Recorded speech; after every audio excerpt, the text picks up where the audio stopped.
city stand.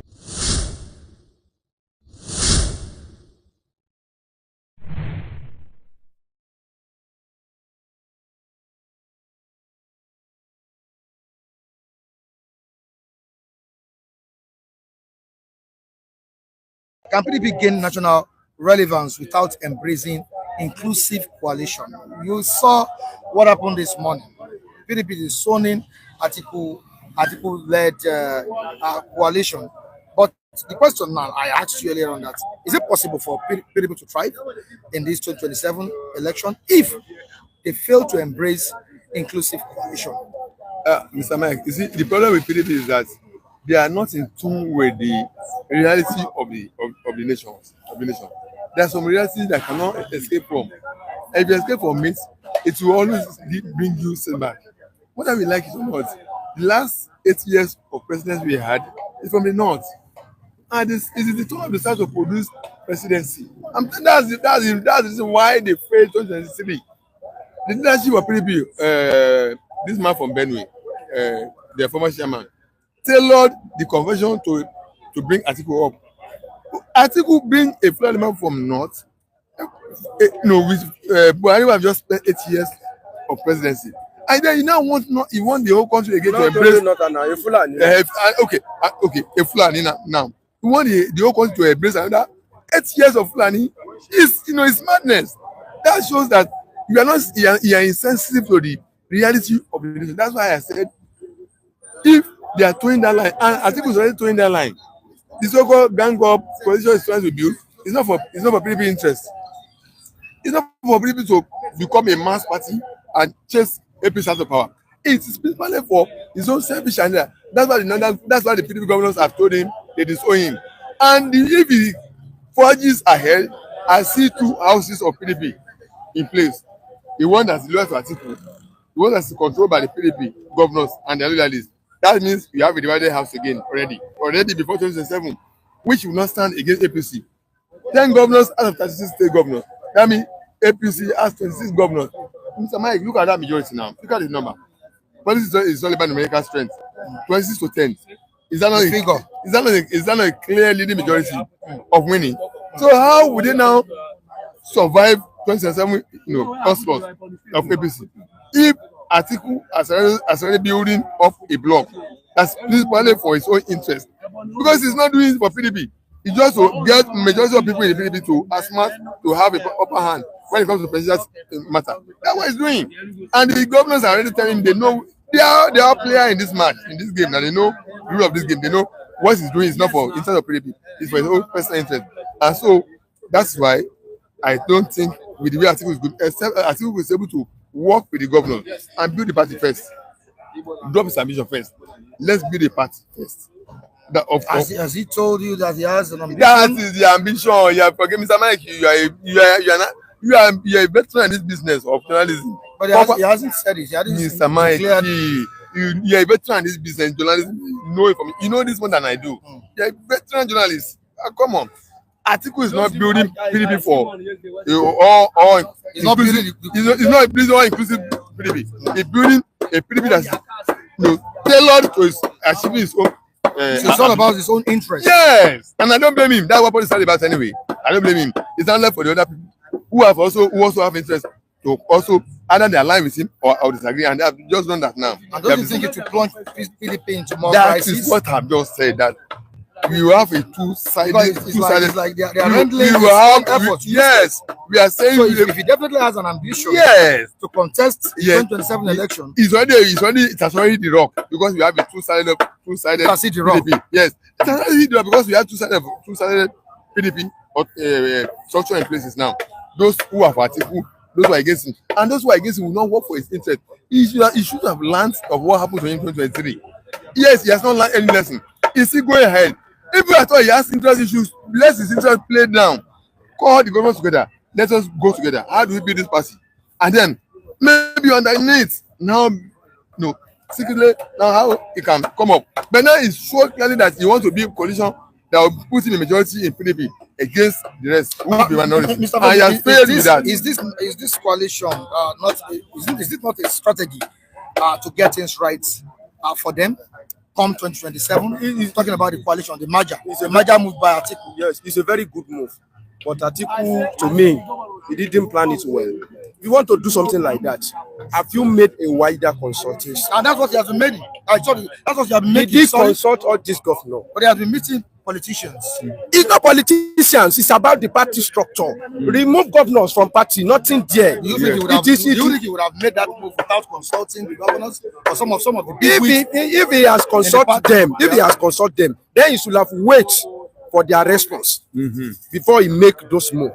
You see those coalitions you are seeing, it's like ganging up of Fulani. Tinubu, what is it? Atiku, Erufai went to meet Buhari.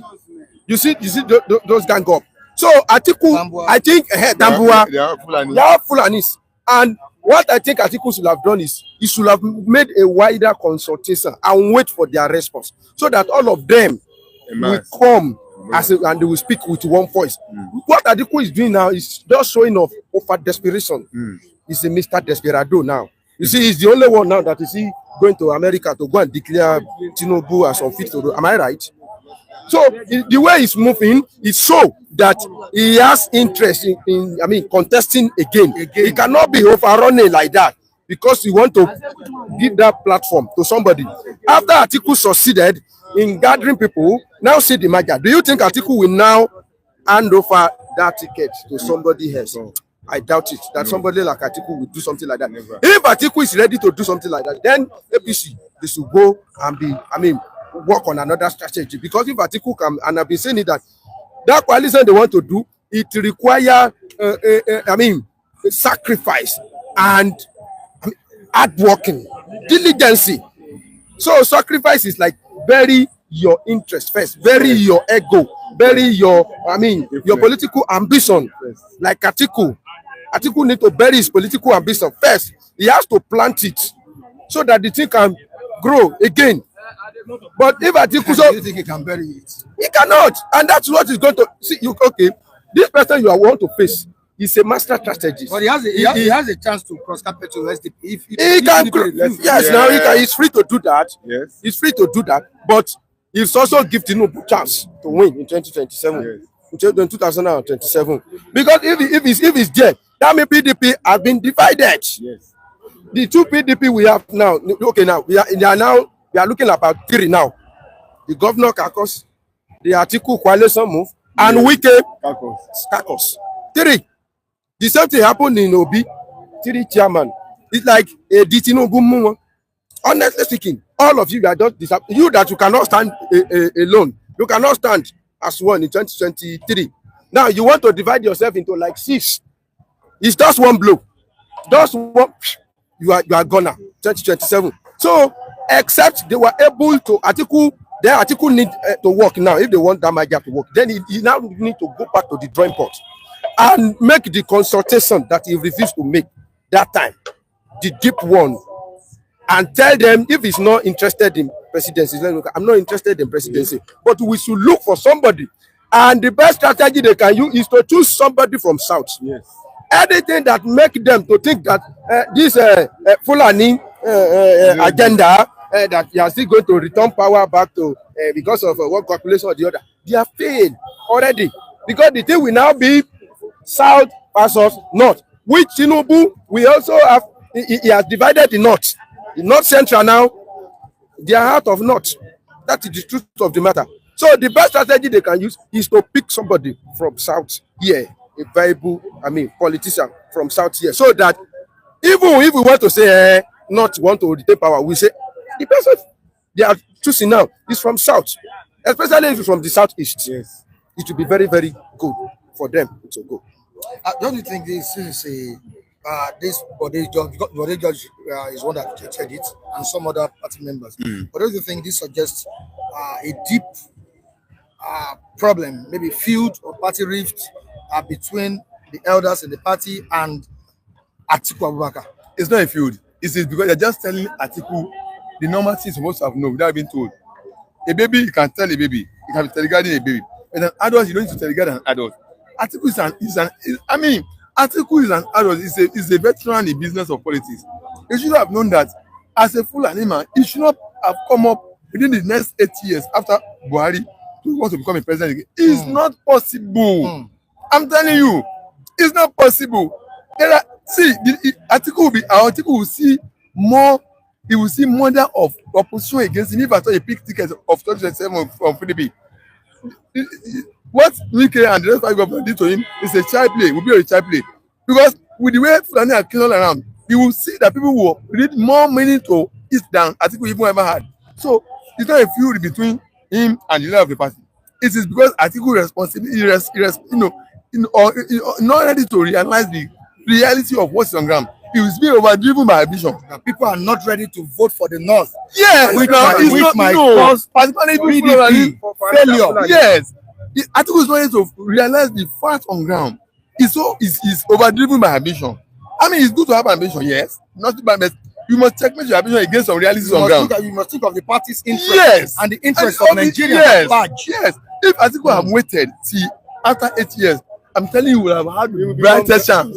I'm telling you. No, wait, it doesn't matter. No, Donald Trump and Biden. No, Donald Trump and Biden, they were all in their 80s, almost 80s now, Abi. So I'm not talking about age. I'm telling you. So you should get to see the idea of contesting. Build the party. If I want to be Atiku, I will look for a candidate from the south. Build the party for who? No. Build the party. No, that's what I'm saying. The party said that is why Tinubu is better than. Yes, that's what Tinubu building. By the time he came up for over how many years? He's not ready to take the advantage immediately. Yes. Atiku is about playing his game. Atiku is about driven by ambition. And what I would expect Atiku to do is that let him look inward to the area of the south, particularly southeast. You know, southeast particularly because south has produced Jonathan. Let him look for somebody from the southeast. No, and then maybe even want to checkmate the block vote of PDP, Tinubu in southwest. He can even bring somebody, and if from the south, and then let the two major candidates be from the south, so that the whole country will know that we are allowing the south to spend their 8 years, maximum 8 years, and then let them have their way. Then by 2031, as who knows who's telling me will die before 2031? He can be alive, and then now come up on the name of northern interest that I'm representing. I'm coming from north. He will enjoy massive support. People who have assisted will serve over. But within the 8 years of southern presidency, we want to cut short of that period, saying Nigerians don't care. Nigerian cares. I care. Even though I didn't vote for Tinubu, I voted for Obi. But this time around, instead of Atiku to come up and have and cut short the 8 years of southern, I won't go for him. Do Nigerians really care about 8 years? Maybe the instruction of anybody that will be contesting or the entity, the person is coming from. What happened is that we shouldn't have been care. On the normal ground, we shouldn't have been care, which is really us. Yes. But in a situation where we've seen a particular tribe now try to prove themselves that they are the owner of this country, then it's become matter of interest for us. Yes. It will now make all of us clear our eyes. When they started, when Fulani started try to prove to us that the owner of this country, and they are coming out and they are saying it, and it will be a very, very bad, history for Buhari to go and Atiku come in. They will claim ownership of Nigeria. What they have been claiming before, it will now become. Now, when they are talking about North, they will say North. Fulani is not up to 50 million in the North. Yeah. And when they have this boldness of coming out and declare and talk about the whole North, not minding the role of Hausa. And this time around, the cane is dropping on them. That is why you are seeing the ganging up of Fulani. And that's why I will not trust Buhari, because there are so many things they will table in the presence of Buhari. That don't you see that this government is anti-Fulani? Yeah. Government of Tinubu, yes. From number 1 to number 4, no Fulani there. All these super minister, all these minister that their name pronounced, I'm not sure there's any Fulani there. Tinubu, Shetima is a Kanuri man from Borno.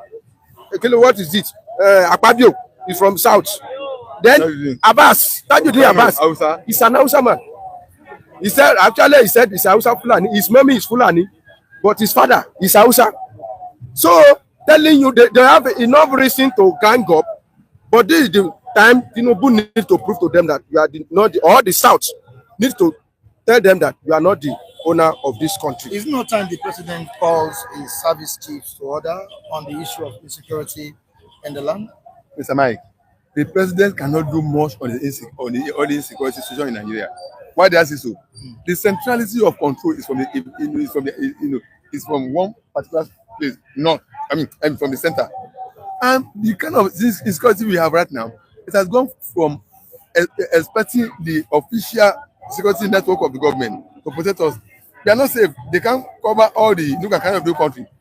What matters most is now that I'm not even saying government should encourage each locality of people coming to form themselves to defensive force. Let every locality become a defensive force on their own. You don't need to be told. After the constitution guarantees self-defense, yes, there is that provision in the constitution. Let every entity, every locality form themselves to security defensive war network to protect their locality. If Ogba has a security network, Ogba, resident, inhabitant, Ifako, Okera, Ikejanko, where will that killer herdsmen hide in that community? There will be no place for them to hide. But if you are still looking up to chief of staff, yes, they can play some role, but it won't give us the desired security we require. Don't forget, Constitution says the primary purpose of government shall be to guarantee safety of life and property of their citizens. Guarantee safety and property of their citizens. So if the security of the nation cannot guarantee safety and property of the citizens, the constitution now allow individuals to form themselves, defend themselves. So let each locality constitute themselves to defensive force. Maintain your security. When you are leaving one community to another community, they will know you now. Where will you hide in that community? Where they won't fish you out. But instead of this lamentation, hey, they kill 20 today, 40 today. By the time that happens, you will see insecurity of this planet men visually. It won't exist because our community is there, presenting themselves. Ikeja is there, Ifako is there, Okera is there, Ojuru is there, Iseri is there. Yeah, where would they hide? Where would they hide? And then there will be network, there will be synergy of those network, of those security activities of each community doing that. So I'm not even asking government to encourage them, but let us come to the realization that we have come to that we should form ourselves to defensive security network to protect our localities. This is what will guarantee us safety. Or relying on central, military power of a security network. I'm not saying it's not okay, but it has failed. Comparing with somebody told right me now. that best thing for the president to do is to sack all the security chiefs. And sacking all the security chiefs can only do just a scratch, because even if you bring Angel into that position, yes, some people are ready to incapacitate you. Yes. People that have been saying it, people that are perpetrating this evil, they have agenda, and they have people that are pushing them. So it's from the roots. They need to tap it. They need to tackle that problem from the root. If they don't tackle it from the root, we talk about the Gilani state of emergency, and I say it's beyond state of emergency, because state of emergency will rule for just 6 months, and the thing will continue. Battle that we have been confronting for a very long time. We will now say because there is little president can do, we should now exonerate him.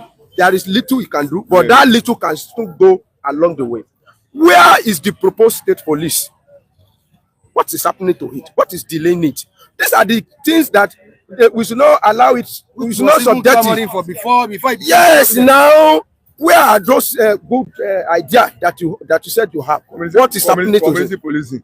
Yeah, see, state police is very, very important at this stage, because this is a very desperate critical situation that need a desperate measure. So where is the state police? What is the governor is doing? Okay, when we see that, okay, police, we are under police in the southwest, we are under police, our security cannot be guaranteed. What do they do? Governor Forum of the Southwest, what do? They organize Amotekun. What is stopping Benue, Plateau, Taraba to come together, form alliance, and create your own security? Something outfit, so that at least there will be somebody that will be checkmating. It's not that in those areas we say there are Amotekun, there is no crisis there, but to some extent there will be something that you will be a body that will be checkmating them, a body that will serve as a deterrent. It's not that a community will just be open for any invader to come and kill them.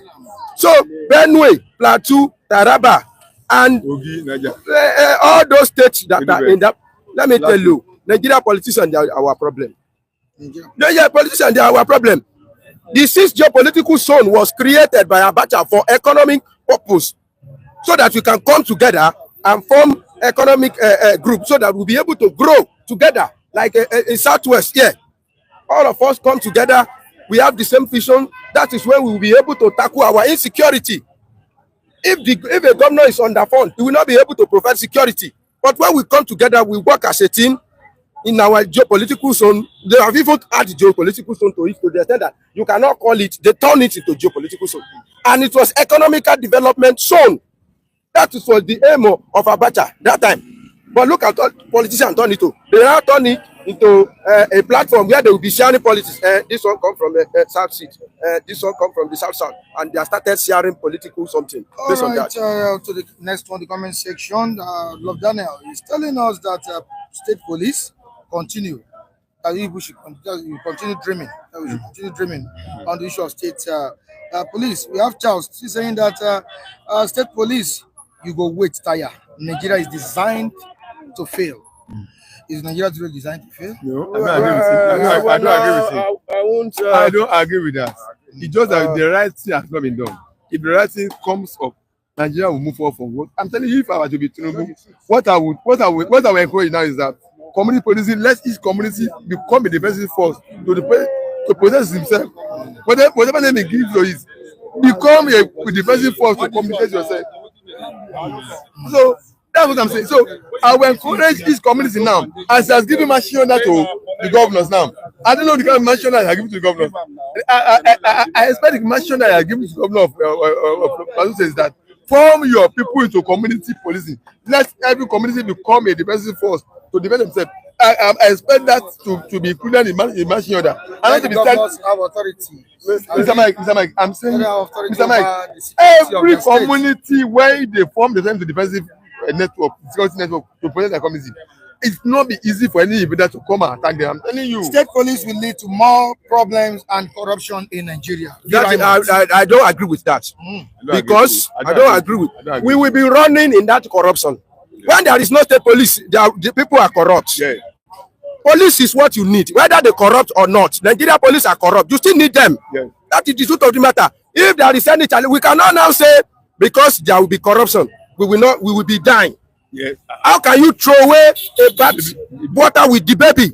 What about the security that they will provide for us? What I wanted to even say is that guarantee of local government autonomy can lead to, security guarantee. Yes. That is the truth of the matter. If you empower local government chairman, to some extent, they will be able to gather some boys. Oh yeah, what do you need? And finance them to provide security. Honestly speaking, it's only in Nigeria you will see that we only have one central security throughout. One police, one federal. Go to USA. You see different categories. You see police, you see sheriff. Almost all the states there they have. So if they can have it there, why not here? There's a local government police. Yes, now I think they are in three categories. In that level, with the local energies, forming themselves to defensive force. Yes, now those that we wipe away. Where would they hide? Where would they stay? Because if every community have an eye, eagle eye, monitoring everything, where would that criminal stay in that community? Nowhere for him. Thank you so much, Mr. Olagide. Yes, I really appreciate you.